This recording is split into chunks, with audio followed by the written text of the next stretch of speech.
मैंने 9th house कल discuss कर लिया था, अब हम बात करते हैं आज 10th हाउस की। देखिए 10th हाउस जो है आपके कैरियर को और प्रोफेशन को बताते हैं। अब ये जो मैं आपको बातें बताई ये सारी स्पिरिचुअल ज्ञान था, और अब जो मैं आपको बातें बता रहा हूं आप भौतिक जगत में फिजिकल वर्ल्ड में है, तो इसका जो मैंने यहाँ पे मीनिंग्स लिखे हैं, जो सिग्निफिकेशन लिखी है, ये भौतिक जगत से यानी फिजिकल वर्ल्ड से रिलेट करती हुई लिखी है।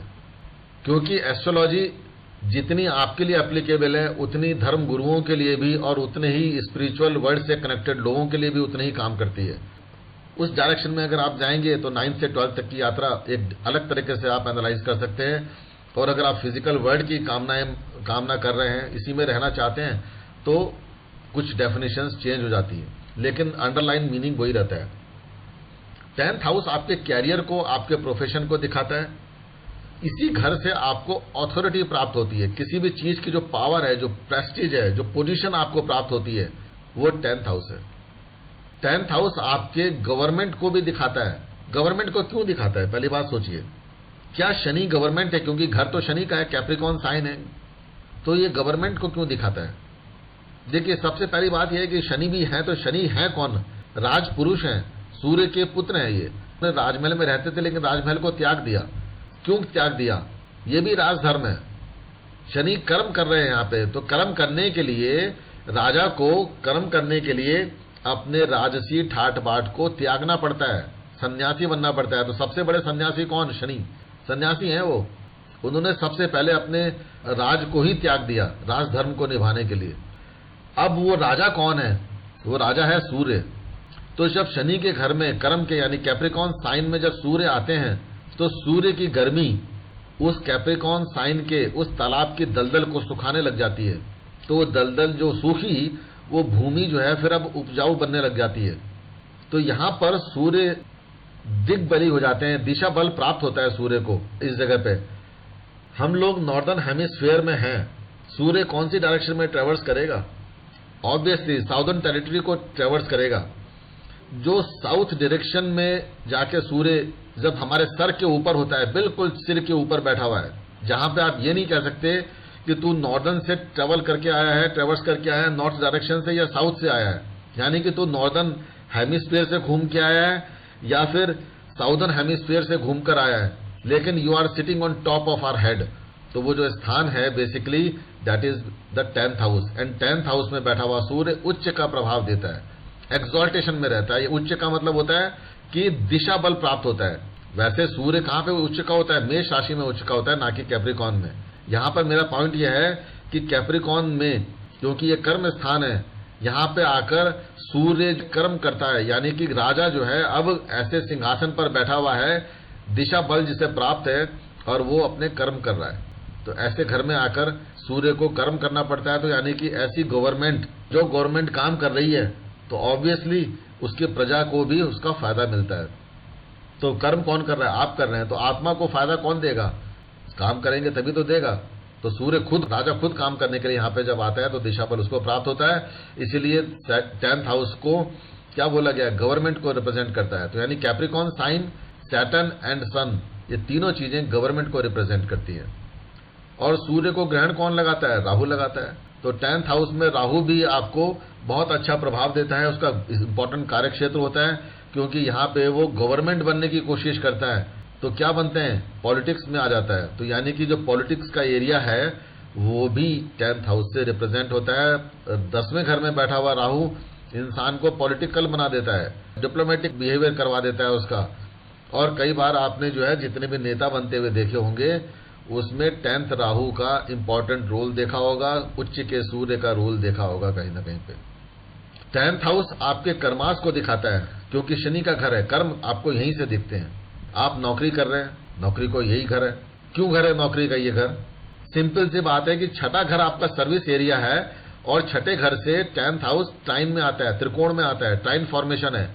तो जब आप छठे घर में सर्विस दे रहे हैं और अपना कर्म कर रहे हैं 10वें घर में, तो जो आपके पास में वेल्थ आती है वो कहां पे आएगी? आपके 2nd हाउस में।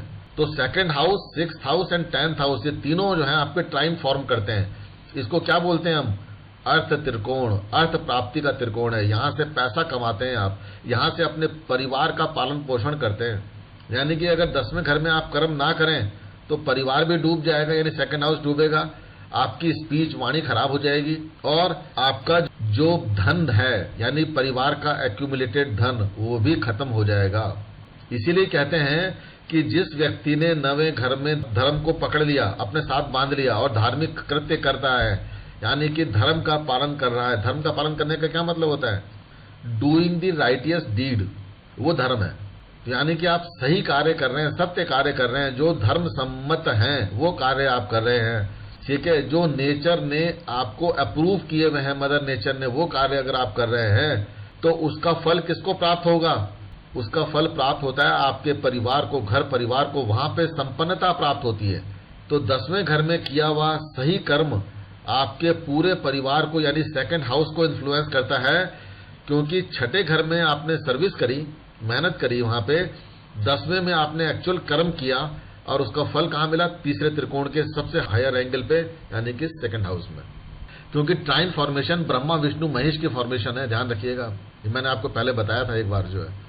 तो इस तरह से चीजें चलती हैं। यहां से आपको ऑथोरिटी मिलती है।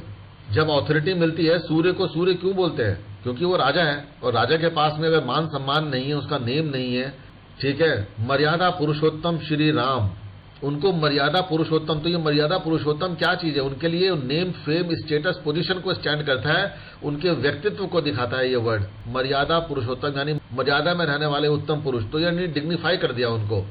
तो नेम, फेम, स्टेटस, पोजीशन जो मिलती है वो 10th हाउस से आपको रिप्रेजेंट होती है। आपकी सोसाइटी में कैसी स्टैंडिंग है, किस तरह की आपका नाम है, किस तरह की इमेज है आपकी, that will be governed by 3 things. One is your son, क्योंकि इस घर में सन क्या होता है? सूर्य क्या होता है? दिशा बल प्राप्त करता है। तो सूर्य आपका निर्धारण करेगा कि आपकी authority, name, fame, status, position और सोसाइटी में कैसी स्टैंडिंग रहेगी। साथ ही साथ शनि, यानी कि आपके कर्म डिसाइड करेंगे, क्योंकि शनि का घर है, आपके कर्म डिसाइड करेंगे कि आपकी ऑथोरिटी, नेम, फेम, पोजीशन और स्टैंडिंग इन द सोसाइटी कैसे होगी। साथ ही साथ शनि की कैप्रिकॉर्न साइन वो भी डिसाइड करेगी कि उसकी ऑथोरिटी, नेम, फेम, पोजीशन और स्टेटस कैसे रहने वाला है। यानी कि कैप्रिकॉर्न साइन किसी भी प्रकार के मैलिफिक इफेक्ट में नहीं है और हर प्रकार से बेनिफिक एस्पेक्ट पड़ रहे हैं, बेनिफिक प्लैनेट्स वहां पर बैठे हुए हैं। अगर कैप्रिकॉर्न साइन बहुत अच्छा है तो definitely authority, name, fame, position, status आपको मिलेगा ही मिलेगा। आप उच्च सिंहासन पर बैठेंगे, इसमें कोई डाउट नहीं है। भगवान श्री राम पूरे राज्य को उन्होंने पालन किया, धर्म से पालन किया, बहुत नेम, फेम, स्टेटस, पोजीशन भी लिया और उनका जो कार्य क्षेत्र था, यानी कि जो पूरा भारत देश, इतना बड़ा एम्पायर उन्होंने खड़ा कर लिया, और वो भी मर्यादा के माध्यम से ही। तो स्टैंडिंग जो पोजीशन है आपकी, वो भी यहीं से कैप्रिकॉर्न साइन से। कैप्रिकॉर्न साइन आपका वो एरिया दिखाता है, वो क्षेत्र दिखाता है कि कहां तक आपका क्षेत्र है, एरिया, क्योंकि सैटर्न की बाउंड्रीज होती है। तो बाउंड्री आपकी कहां तक है, वो सारी बाउंड्रीज जो है उसका निर्धारण सैटर्न करता है। यहाँ पे ये चीजें आपने देखी कि ये सिग्निफिकेशन यहाँ पे 10th हाउस की हो रही है। अब आपके लाइफ में जो आपका जॉब है वो स्टेबल होगा या नहीं होगा, कर्म आपका स्टेबल होगा या नहीं होगा, तो स्टेबिलिटी भी यहीं से देखनी पड़ेगी आपको। आपका जो प्रोफेशन है किस तरह के का प्रोफेशन होगा, तो यहां पर बैठे हुए प्लैनेट डिसाइड करेंगे। एंड 3 चीज तो वो डिसाइड करेंगी, यानी कि किसकी भूमि है, यानी कि भूमि किसकी है, बीज किसका है, वो डिसाइड करेगा ना कि आप पेड़ कौन सा लगाया है आपने, यहाँ पे जो पेड़ लगाया है वो डिसाइड करेगा। तो ये चीज आप देखेंगे यहाँ पे। आपको फॉरेन कंट्री, देखिए अब सिंपल सी बात है, फॉरेन कंट्री का स्थान कौन सा होता है? 12th हाउस होता है ना फॉरेन कंट्री का। तो 12th हाउस से 11th हाउस जो कि इनकम हाउस होता है, फुलफिलमेंट ऑफ डिजायर का हाउस होता है, वो कौन सा होता है? 12वें घर से 11वां घर होता है आपका 10th हाउस। तो 12वें से 11वां जब 10th हाउस हुआ तो मनी फ्रॉम फॉरेन कंट्री कहां से आएगी? 10th हाउस से आएगी। तो 10वां घर भी आपके फॉरेन कंट्री से प्राप्त होने वाली इनकम को दर्शाता है, ध्यान रखिएगा। ठीक बात है ना। किसी भी व्यक्ति का, किसी भी इंसान का जो मैरिज लाइफ है वो कहां से रिप्रेजेंट होती है? 7th हाउस से। तो 7th हाउस से 12th हाउस कौन सा होता है? 6th house. तो यानी कि 6ठा घर लिटिगेशन लेके आएगा, डिवोर्स वगैरह केसेस फाइल करवा सकता है मैरिज लाइफ के लिए। 6th house is the dangerous house.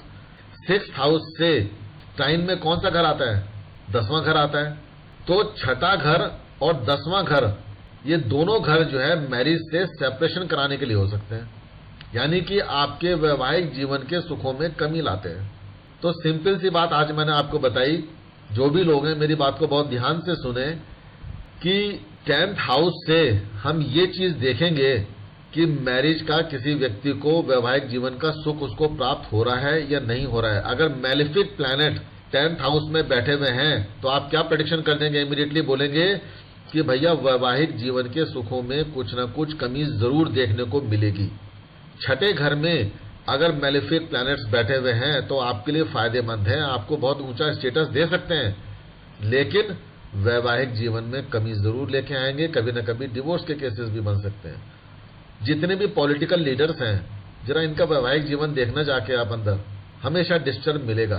क्यों? क्योंकि राहु उनको पॉलिटिक्स में लेके तो आ जाता है 10th हाउस में, लेकिन राहु जैसा प्लैनेट जब 10th हाउस में बैठेगा तो यहां पे परेशानी देगा। क्यों देगा?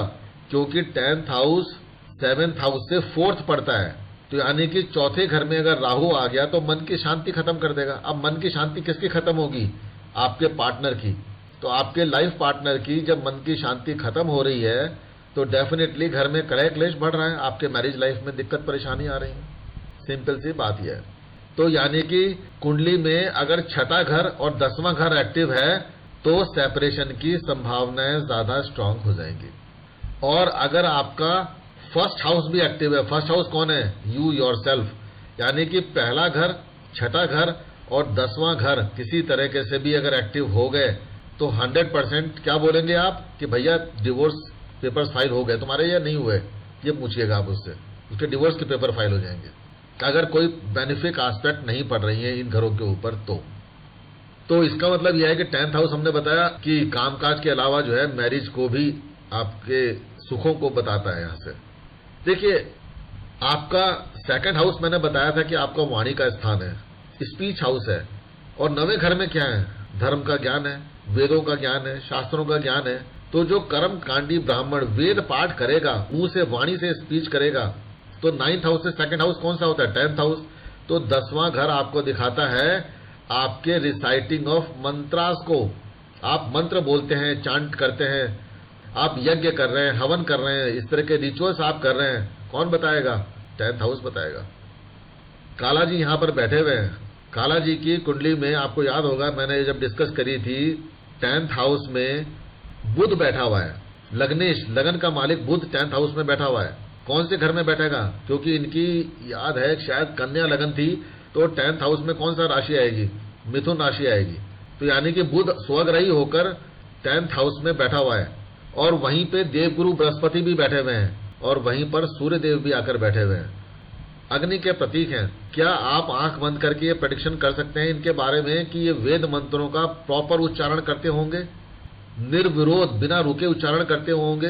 क्या इनको संस्कृत का, वेदों का, शास्त्रों का ज्ञान नहीं होगा? बिल्कुल होगा। क्या इनके पास में name, fame, recognition, status, position होगी?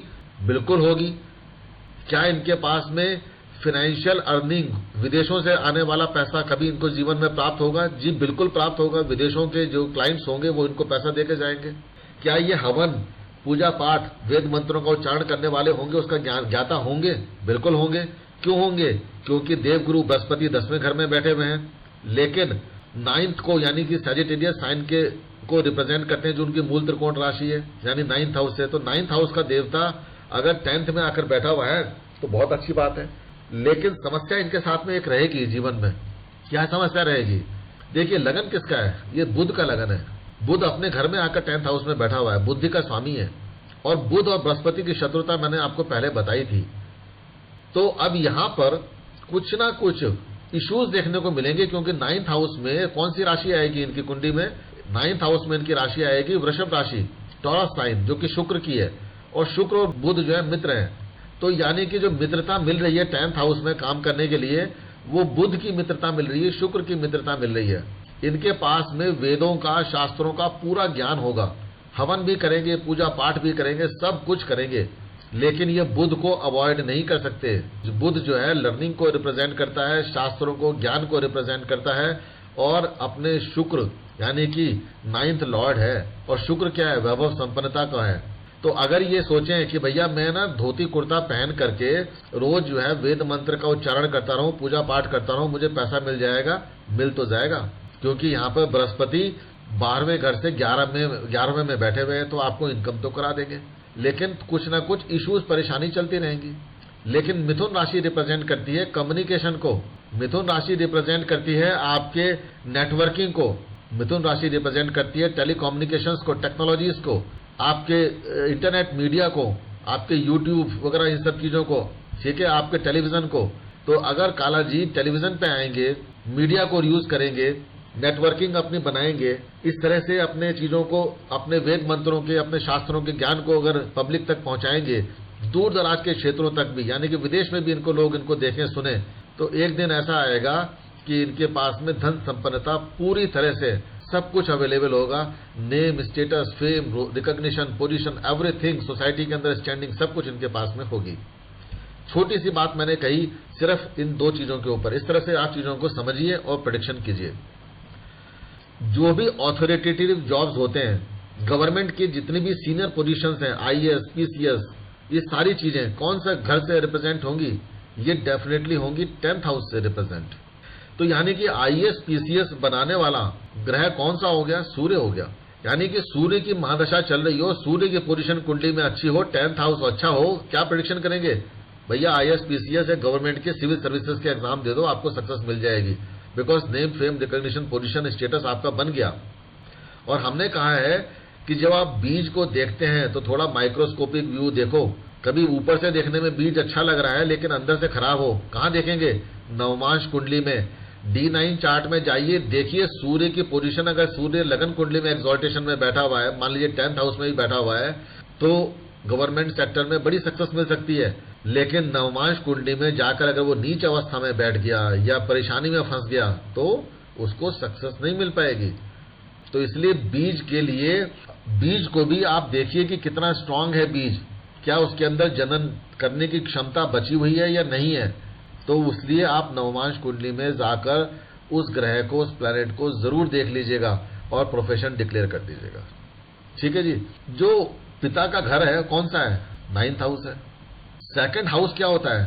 2nd हाउस को ध्यान रखिए। 2nd हाउस जो है आपका मंदिर है, धर्म स्थान है, कुल के द्वारा इकट्ठी करी गई जो एसेट्स हैं वो हैं। अब एसेट्स का मतलब सिर्फ ये नहीं होता कि आपके घर परिवार ने, आपके कुटुंब ने जितना पैसा इकट्ठा किया वो आपके एसेट्स हैं, नहीं। 2nd हाउस आपकी एक्यूमुलेटेड जो स्पिरिचुअल वेल्थ है, यानी पूरे खानदान के, पूरे परिवार के स्पिरिचुअल वेल्थ को आपका 2nd हाउस रिप्रेजेंट करता है। पूरे कुल खानदान में क्या आपने किया, कितने पाप किए, कितने सही कर्म किए, वो सब कुछ एक्यूमुलेट हो रहा है आपके 2nd हाउस के अंदर। वो धर्म स्थान भी है, यानी कि मंदिर का स्थान है।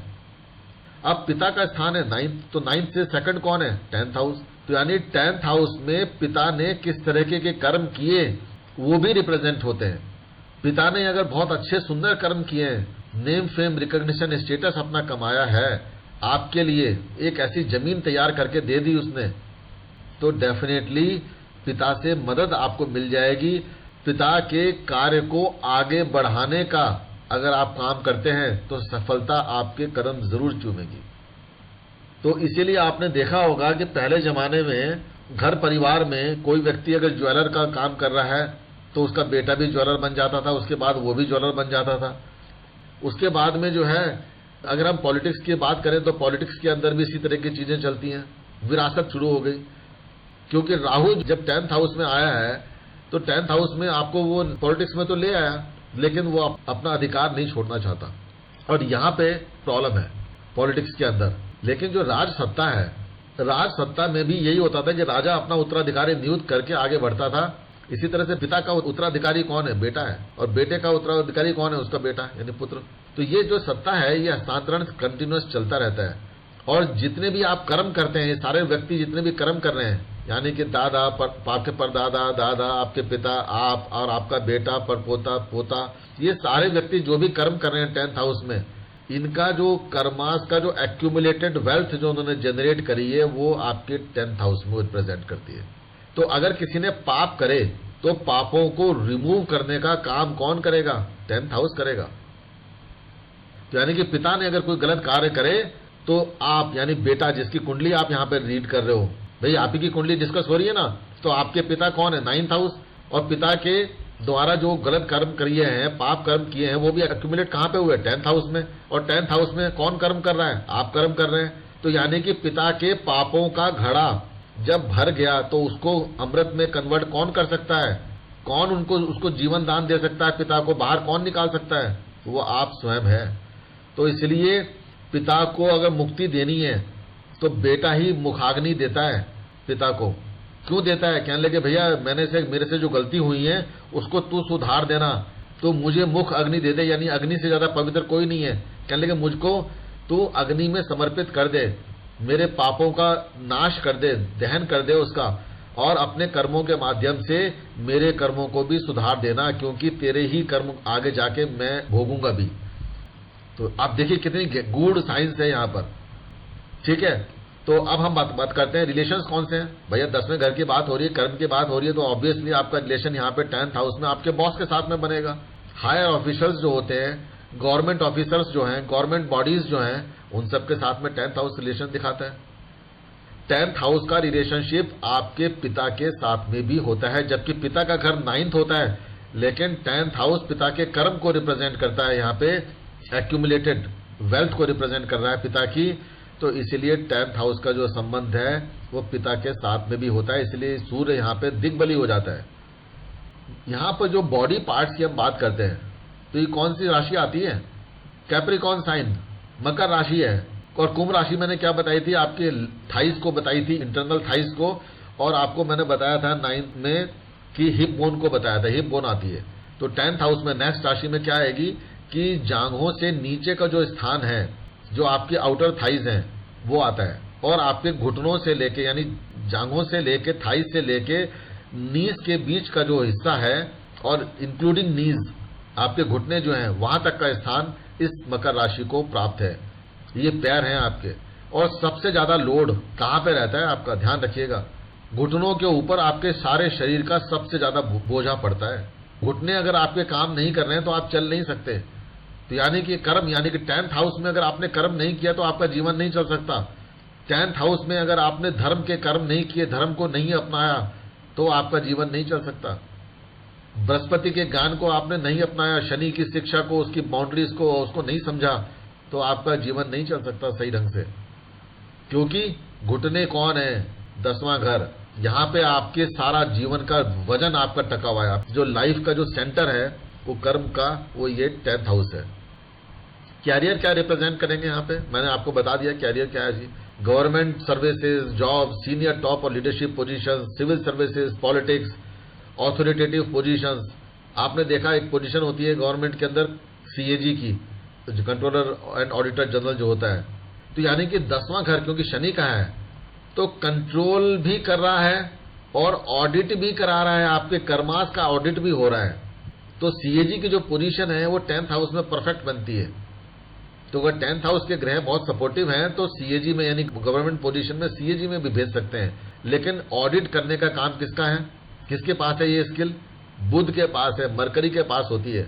जैसे कालाजी की कुंडली के अंदर सूर्य और बुध का योग बना हुआ है, बहुत अच्छी बात है। बुध आदित्य योग बना हुआ है, बुध स्वग्रही है, बहुत पावरफुल है, बहुत अच्छी बात है। एज्यूम करो कि अगर इनकी कुंडली के अंदर यहां पे बृहस्पति नहीं होते, फिर क्या होता? ये किसी गवर्नमेंट सर्विस में होते, ये कोई ऑडिट की चीजें भी कर रहे होते, ये पढ़ा भी रहे होते। रुपए पैसे कोई कमी नहीं, position, status, name, fame, recognition सब मिलता। लेकिन क्या बृहस्पति का आना इनके लिए खराब है 10th हाउस में? बिल्कुल नहीं। क्योंकि अब ये कह रहे हैं कि मैं जो कर्म करने के लिए यहाँ पे आया हूं उसमें धर्म भी जुड़ा हुआ है, राइटियस डीड्स भी जुड़ी हुई हैं। यानी कि इच्छा जो है, जो आत्मा की इच्छा है, डिजायर है, वो ये कह रही है कि मुझे जो है रुपया पैसा कमाना है, नेम फेम स्टेटस पोजीशन कमानी है। ओके ठीक है, लेकिन क्यों कमानी है? जिससे कि मैं अपनी आगे की हायर जर्नी को अच्छी तरह से पूरा कर सकूं। जुपिटर बैठा हुआ है ना, तो जुपिटर बार बार क्या कहेगा? कहने लगे कि देखो मेरे से जुड़े हुए कर्म करोगे तो मैं तुम्हें मोक्ष तक ले जाऊंगा। और मरकरी कहेगा, क्योंकि बुध है, बुद्धि बार बार ये कहती रहेगी, कहने लगे कि आप जो है name fame recognition status position लो, अपना नाम अच्छा करो, दुनिया में नाम करो, फेमस हो जाओ और वो आपको फुलफिलमेंट ऑफ डिजायर दे देगा। बुध का लगन है, तो शनि जो है ऐसे में अच्छी पोजीशन रिप्रेजेंट कर देते हैं, शनि की मदद मिलती है, बुध के मित्र यानी कारक ग्रह बन जाते हैं शनि यहाँ पे। तो इस तरह से शनि जब कारक बन गए तो 10th हाउस में बैठा हुआ सूर्य फिर अपोजिशन में आता है। तो सूर्य क्या कहेगा, कहने लगे कि ठीक है नेम फेम रिकग्निशन तो तू ले लेगा, कोई बात नहीं, लेकिन गवर्नमेंट में नहीं भेजूंगा। ऑब्जेक्शन आता है, देखिए स्टेटस में ऑब्जेक्शन आता है। काला जी ने भी कई बार गवर्नमेंट सर्विसेज के लिए अप्लाई किया, लास्ट मोमेंट पे बाहर भी आ गए। तो ऐसी चीज आती है। तो आप इस तरह से 10th हाउस में बैठे हुए कैरियर प्रोफेशन को एनालाइज कर सकते हैं। आज का लेक्चर यहीं पर पॉज करते हैं। Thank you. Okay, have a nice day. Thank you. Bye bye. जय श्री राम। नमस्कार। जय श्री राम।